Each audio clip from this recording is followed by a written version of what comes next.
Assalamualaikum warahmatullahi wabarakatuh. Alhamdulillah wassalatu wassalamu ala Rasulillah, asyhadu an la ilaha illallah wahdahu la syarikalah wa asyhadu anna Muhammadan abduhu wa rasuluh la nabiyya wa la rasula ba'da. Yaqulullahu tabaraka wa ta'ala fil Qur'anil Karim, a'udzu billahi minasyaitonir rajim. Ya ayyuhalladzina amanu taqullaha haqqa tuqatih wa la tamutunna illa wa antum muslimun. Wa qala Rasulullah sallallahu alaihi wasallam, ittaqillaha haitsu ma kunta wa atbi'i sayyatal hasanata tamhuha wa khaliqin nas bi khuluqin hasanin. Wa qala min husni islamil mar'i tarkuhu ma la ya'nihi. Rawahu Tirmizi. Alhamdulillah, saudaraku seiman, hamba Allah yang cinta pada kebaikan dan kebenaran, yang selalu mengharapkan dengan Allah. Kembali Allah pertemukan kita, kembali Allah berikan kita kekuatan, semangat untuk menunaikan kewajiban thalabul ilm, karena memang hukumnya wajib. Thalabul ilm fardhatun ala kulli muslimin.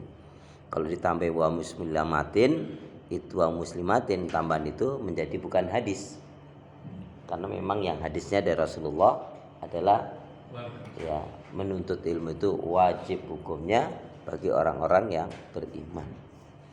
Walaupun tidak disebut muslimatin, tetapi itu tetap di dalamnya kewajiban baik laki ataupun perempuan. Sampai-sampai juga Allah menyatakan yarfa'illahu ladina amanu minkum waladina utul ilma darajat.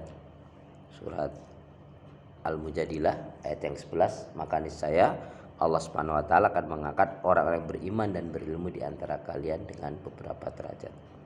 Itu di antara komentar para orang-orang yang memahami kehidupan sahabat Nabi. Itu ayat yang sangat mengembirakan. Karena itu kemudian ya, maka niscaya Allah Subhanahu wa taala akan mengangkat orang yang beriman dan berilmu di antara kalian dengan beberapa derajat. Spontan ketika ayat ini turun dibacakan oleh Rasulullah, apa yang menarik kata Ibnu Abbas? Beliau mengatakan, duduk sesaat di majelis ilmu, mengkaji, mempelajari, memahami ayat Allah Subhanahu wa taala, itu kedudukannya lebih baik ketimbang sholat 1000 rakaat tanpa ilmu. Jadi yang perlu kita lakukan adalah bagaimana kita memantaskan diri kita digolongkan orang yang memang pantas diangkat derajatnya oleh Allah, dimuliakan oleh Allah, atau belum.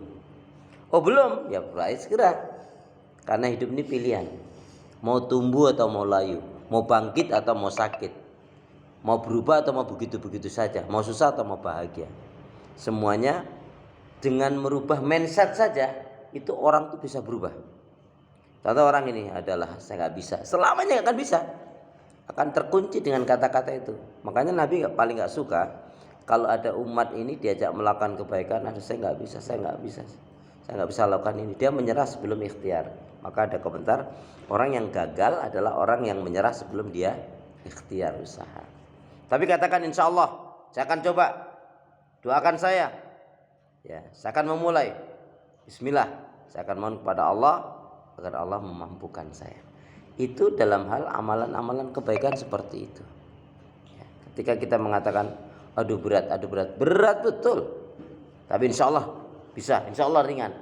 Ya, seperti kita ingin haji, ingin umroh, ingin kurban, ingin sedekah, ingin berbuat kebaikan, itu motivasi kuat itulah yang menjadikan pertolongan Allah diberikan kepada kita. Kenapa? Itu kaitannya, landasannya ana indani abdi bi, aku akan mengikuti sangkaan dugaan hambaku. Hamba yakin optimis, maka dimudahkan oleh Allah. Tapi hamba pesimis, ya sudah, ditinggal oleh Allah. Dengan menyebut asma Allah yang Maha Pengasih lagi Maha Penyayang, yang tiada ilah yang berhak diibadahi dengan benar kecuali hanya Allah Subhanahu wa taala. Hanya kepada Allah kita beribadah dan hanya kepada Allah kita mohon pertolongan. Karena itu doa pinta kita semoga hati, iman, ibadah, akhlak dan ilmu yang Allah berikan kepada kita hendaknya menjadikan kita bisa lebih baik daripada hari-hari sebelumnya. Bisa memberikan kebaikan dan manfaat yang banyak pula untuk diri, keluarga, teman, sahabat, saudara, tetangga dan orang lain. Dan insya Allah dengan semangat fastabiqul khairat, berlomba-lomba di banyak kebaikan dan dengan istiqomah yang kita pinta, akhir kehidupan kita mati dalam keadaan husnul khatimah. Amin. Kenapa ya? Karena muslim muslimah yang baik hatinya, imannya, ibadahnya, akhlak dan ilmunya, insya Allah jiwanya tenang dan tentram walaupun tabungannya banyak. Amin. Jamaah sehat semua. Ibadahnya lancar, tambah sabar, makin bersyukur, lembut hatinya, harmonis rumah tangganya. Saya doakan putra putri anak cucu panjenengan makin baik, solih solihah. Amin. Baik, saudara seiman.